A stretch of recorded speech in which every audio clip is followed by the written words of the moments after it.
it does not end with football and baseball. The Dutch Fork soccer team was in the state finals this year. Also, the school's track and field team had several athletes win gold at this year's state track meet, so good for them.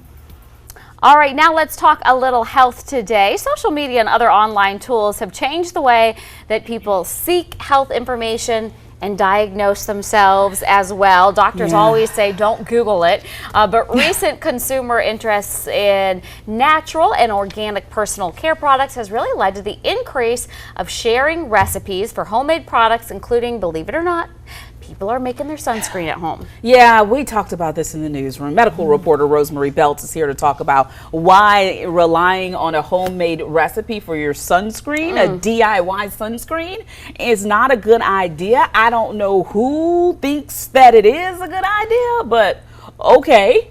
Right. A lot of people apparently. 9 million of them. I believe it. Because everybody wants organic, and like you said, it absorbs into our bloodstream, and that sticks with us, that thought. And here's the thing, it's a hot topic. The FDA recently, is investigating some of these chemicals further. People want to look for more natural alternatives, hence the intro. And so they're Googling. I Googled myself, just like the study did, 9 million results. And many are recipes for natural, simple, and non-toxic products. And these are also step-by-step postings and giving their own personal opinions. They're not professionals, and actually also advising to bypass the stores, home or over-the-counter bought sunscreen. So this is why researchers are now finally looking into this, because apparently this has been going on for a while, but is recently getting some attention. What are some of, not that we are telling people that they should make this at home, but what would you even begin with to make homemade sunscreen? Like, what products are in there? Well, that's a good question. A lot of the ingredients that are in these are not essentially bad. They are natural.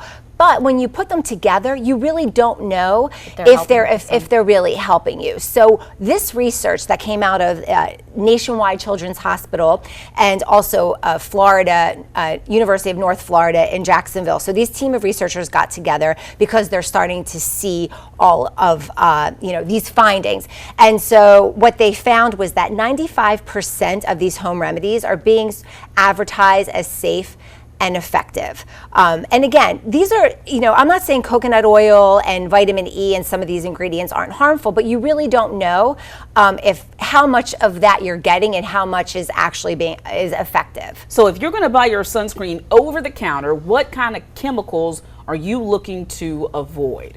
So when you're shopping for yourself, right, it can be overwhelming, right? So one, just look at 3 things. Is it water resistant? Is it broad spectrum? And does it have an SPF of 30? Now, getting to that avoid part when it comes to the chemicals, you want to avoid that oxybenzone is the one that a lot of people want to avoid. Okay. What you do want to make sure that is in your sunscreen, like I said, that it's SPF 30 or higher, and it has zinc oxide and titanium dioxide. So there's a couple of things that you want to look at. Those are what we want. That's what you want, right? And again, because the ones online, I can't stress enough, when you're making something at home, it's not a lab, right? And 95% of these findings were false, and 68% of them had no SPF at all. Wow. Or very minimal. So it's a fail. It's a fail. Okay, give me the name one more time of this chemical that we want to look that we do not want in our sunscreen. Oxybenzone. Oxybenzone. That is the bad, right? Okay. And then you want